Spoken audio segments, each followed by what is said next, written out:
गीता।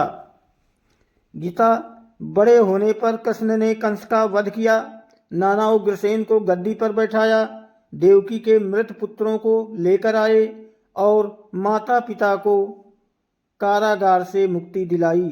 कन्हैया के मित्र तो गोकुल के सभी बालक थे, लेकिन सुदामा उनके कृपा पात्र रहे। अकिंचन सुदामा को वैभवशाली बनाने में दामोदर ने कोई कसर बाकी नहीं रखी। श्री कृष्ण के जीवन में राधा प्रेम की मूर्ति बनकर आई, जिस प्रेम को कोई नाप नहीं सका। उसकी आधारशिला राधा ने ही रखी थी। कृष्ण किशोर वय के हो गए थे तो महाभारत युद्ध की छाया पड़ने लगी थी। महाभारत में मुख्य आख्यान पांडवों का है, जिसमें हर पल कृष्ण उनके साथ हैं। महाभारत को अर्जुन व्यापार कहते हैं, तो कृष्ण ने इसे धर्म युद्ध बताया।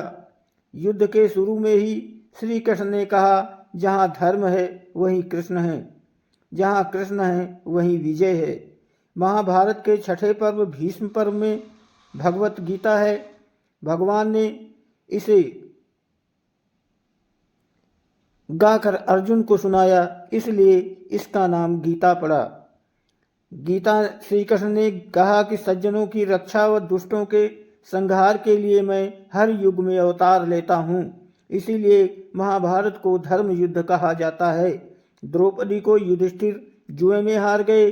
भरी सभा में दुर्योधन और दुशासन जब द्रौपदी का चीरहरण करने लगे तो जनार्दन ने रक्षा की। सुभद्रा का विवाह उसके मन के विरुद्ध होने के समाचार पर उसका अपहरण किया और अर्जुन से शादी कराई। जरासंध से युद्ध कर श्री कृष्ण ने 16,000 कन्याओं को उसके चंगुल से छुड़ाया। महाभारत युद्ध के दौरान मैदान में मोहग्रस्त अर्जुन को गीता का उपदेश दिया।